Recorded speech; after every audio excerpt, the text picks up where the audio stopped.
I find it so interesting in Matthew 19:26 and Mark 9:23. We have one phrase that's used in both verses here. All things are possible. Now, what becomes very interesting about this, in the first one says, but Jesus looked at them and said to them, with men, this is impossible. With God, all things are possible. He's talking about who can be saved. If Jesus said it's very hard for the rich to be saved, it's like a camel going through the eye of a needle. Jesus responds to him and says, hey, look, with man, it's impossible, but with God, all things are possible.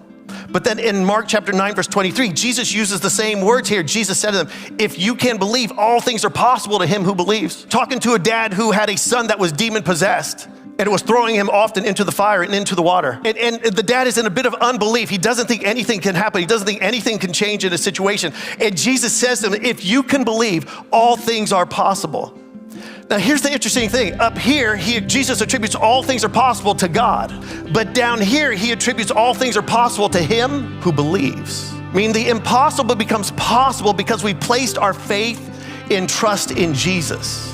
This is how we experience the mighty God. We hold on to God's promises. Yes, we may be facing an impossible situation. It seems hopeless. We've failed many times before, but what's impossible with man becomes possible with man when we trust Jesus, when we place our faith in him. Are we holding on to his promises? That's how Mary was able to conceive and give birth to the Messiah, because she believed God's promise.